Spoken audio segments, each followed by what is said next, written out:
Hello दोस्तों, कैसे हैं आप सभी लोग। आज की कहानी है मोगली की कहानी। सालों पहले गर्मियों के मौसम में एक दिन जंगल में सभी जानवर आराम कर रहे थे। अच्छे से आराम करके शाम के समय भेड़ियों का एक झुंड शिकार के लिए निकला। उनमें से एक दारुका नाम के भेड़िए को कुछ दूर जाते ही झाड़ियों से बच्चे की रोने की आवाज़ सुनाई दी। भेड़िया जब झाड़ियों के पास जाकर देखता है तब उसे एक बच्चा दिखाई दिया। वह बिना कपड़े के जमीन पर लेटा था। बच्चे को देखकर भेड़िया चौंक गया और उसे अपने साथ अपनी बस्ती ले गया। इस तरह इंसान का बच्चा भेड़ियों के बीच में आ जाता है। बच्चे को भेड़ियों के बीच देखकर उस जंगल में रहने वाले शेर खान को गुस्सा आ जाता है, क्योंकि वही उस बच्चे को इंसान की बस्ती से उठाकर खाने के लिए लाया था। भेड़िया अपने परिवार की ही तरह इंसान के उस बच्चे को भी पालता है। उसके परिवार में कुछ छोटे भेड़िए और उनकी माँ रक्षा थी। रक्षा ने उस बच्चे को मोगली नाम दिया। मोगली को एक परिवार मिल गया और वह भेड़ियों को अपना भाई बहन समझकर उनके साथ रहना लगा। दारुका ने भी अपनी पत्नी रक्षा को बता दिया था कि इस बच्चे को शेर खान के नज़रों से बचाकर रखना, क्योंकि वो बच्चे को खाना चाहता है। रक्षा इस बात का पूरा ख्याल रखती थी। वो अपने बच्चों और मोगली को कभी भी अपनी नज़रों से दूर जाने नहीं देती थी। एक तरफ कुछ समय बीतने के बाद जंगल में रहने वाले सभी जानवर मोगली के बहुत अच्छे दोस्त बन गए। दूसरी तरफ शेर खान दूर से ही मोगली पर नजर गड़ाए रखता था। वह मोगली का शिकार करने के लिए उचित समय के इंतजार में था। भेड़ियों के झुंड का नेतृत्व एक बुद्धिमान भेड़िया कर रहा था। उस दल में बल्लू नाम का भालू और बघीरा नामक एक पैंथर भी था। सभी एक जगह एकत्रित होकर मोगली को लेकर बातें करने लगे। उनका कहना था कि हमें मोगली को भेड़िए की तरह ही पालना होगा। इस पर झुंड का सरदार अपने साथी बघीरा और बल्लू को बोलता है कि तुम दोनों मोगली को जंगल के नियम कानून सिखाओगे, साथ ही मोगली की रक्षा भी करोगे। इस तरह मोगली को जंगल में रहते रहते 1 साल बीत जाता है। मोगली धीरे धीरे करके बड़ा होने लगा और उसके बड़े होने तक बल्लू और बघीरा मोगली को सारे नियम कानून के साथ ही खुद की रक्षा करने का तरीका भी सिखा देते हैं। मोगली बड़े होने तक कई जानवरों की भाषा सीख जाता है।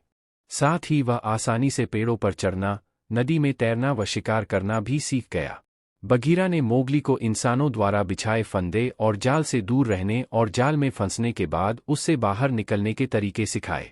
एक दिन समूह में रहने वाला एक भेड़िए का छोटा बच्चा शिकारियों के बिछाए जाल में फंस जाता है। उस फंसे हुए भेड़िए को शेर खान खाना चाहता था। तभी शेर खान से पहले मोगली वहां पहुंचकर नन्हे भेड़िए को बचा लेता है। शेर खान को यह सब देखकर बहुत गुस्से आ जाता है। फिर शेर खान कुछ दिनों बाद मोगली को पकड़ने की कोशिश करता है, लेकिन वो उसे पकड़ नहीं पाता। गुस्से में शेर खान फैसला लेता है कि वो मोगली को पकड़ने के लिए बंदरों की सहायता लेता है। सारे बंदर जंगल के दूसरे हिस्से में रहते थे। वो सारे बंदर काफी खतरनाक थे। शेर की बातें सुनकर बंदरों का राजा मोगली को पकड़ने के लिए तैयार हो जाता है। बंदरों का राजा अपने सारे बंदरों को मोगली को पकड़ने का आदेश देता है। 1-2 दिन कुछ बंदर मोगली पर नजर रखते हैं और सही समय मिलते ही मोगली का अपहरण करके उसे घने जंगल से घिरे एक पहाड़ पर ले जाते हैं। मोगली सोच रहा था कि उसके पहाड़ में होने की बात बघीरा व बल्लू को पता चल जाए। तब उसे आसमान में उड़ता हुआ एक चील दिखाई दिया। मोगली उस चील को आवाज लगाकर कहता है कि तुम मेरी मदद कर दो। मेरी यहाँ होने की खबर बघीरा और बल्लू को दे दो। उन्हें कहना कि मुझे बंदरों ने यहाँ कैद करके रखा है। चील ने जैसे ही मोगली की बात सुनी तो वो जंगल की तरफ बघीरा और बल्लू के पास पहुंची। बघीरा और बल्लू को मोगली की जानकारी मिलते ही वे कौ नामक अजगर से सहायता मांगने पहुंचे। शुरुआत में कौ सीधे बघीरा और बल्लू को मना कर देता है। फिर वे कौ को मोगली के बारे में बताते हैं। मोगली के बारे में जानकर कौ उनकी सहायता करने के लिए राजी हो जाता है। सभी मोगली को बचाने के लिए निकल पड़ते हैं। शीघ्र ही कौ, बघीरा और बल्लू बंदरों के इलाके में पहुंच जाते हैं। वहां पहुंचकर तीनों छिपकर देखने लगते हैं। तीनों देखते हैं कि वहां सैकड़ों बंदर हैं। फिर थोड़ी देर बाद कौ कहता है कि अब मोगली को बचाने का समय आ गया है, चलो उसे बचाकर ले आते हैं। तभी तीनों बंदरों पर हमला कर देते हैं। बघीरा अपने पंजों से बंदरों पर वार करता है, जिसके दर्द से बंदर चिल्लाने लगते हैं। तभी कुछ बंदर बल्लू पर टूट पड़ते हैं। यह देखकर कौ अजगर आता है और बंदरों को पूंछ से मारने लगता है। उसके बाद बंदर डरकर भाग जाते हैं। फिर तीनों चैन की सांस लेते हैं और कौ मोगली को दरवाजा तोड़कर बाहर निकाल लेता है। मोगली आजाद होते ही पेड़ के पीछे दौड़कर छिप गया। फिर अचानक से बंदर हमला करके बगीरा को घेर लेते हैं। बगीरा को घेरने के बाद बंदर मोगली को फिर से पकड़ लेते हैं। मोगली देखता है कि बगीरा गिरा हुआ है, तभी उसे याद आता है कि बंदरों को पानी से डर लगता है। वो बगीरा को चिल्लाकर बोलता है कि पानी में कूद जाओ, बंदरों को पानी से डर लगता है। बगीरा यह सुनते ही तुरंत पानी में कूद जाता है और बंदरों के चुंगल से बाहर निकल जाता है। कुछ समय बाद मोगली बंदरों की कैद से भाग जाता है और फिर वह एक इंसानी बस्ती में पहुंचता है। उस बस्ती में पहुंचने के बाद उसे एक औरत मिलती है। उस औरत का नाम मेसुआ था, जिसका बच्चा सालों पहले एक शेर जंगल में उठाकर ले गया था। मोगली उसी औरत के साथ गांव में रहने लगता है। गांव वालों ने भी मोगली को रहने दिया और उसे जानवरों की देखभाल की जिम्मेदारी सौंप दी। कुछ दिनों बाद मोगली का भेड़िया भाई उसे गांव में देखता है। देखते ही भेड़िया सीधे मोगली के पास जाकर उसे बताता है कि शेर खान उसे मारने की तैयारी कर रहा है। मोगली जान गया था कि शेर खान उसे इतनी आसानी से नहीं छोड़ने वाला है, इसलिए मोगली ने उसे खत्म करने का एक प्लान बनाया। उस योजना में मोगली ने अपने भेड़िया भाइयों की सहायता ली।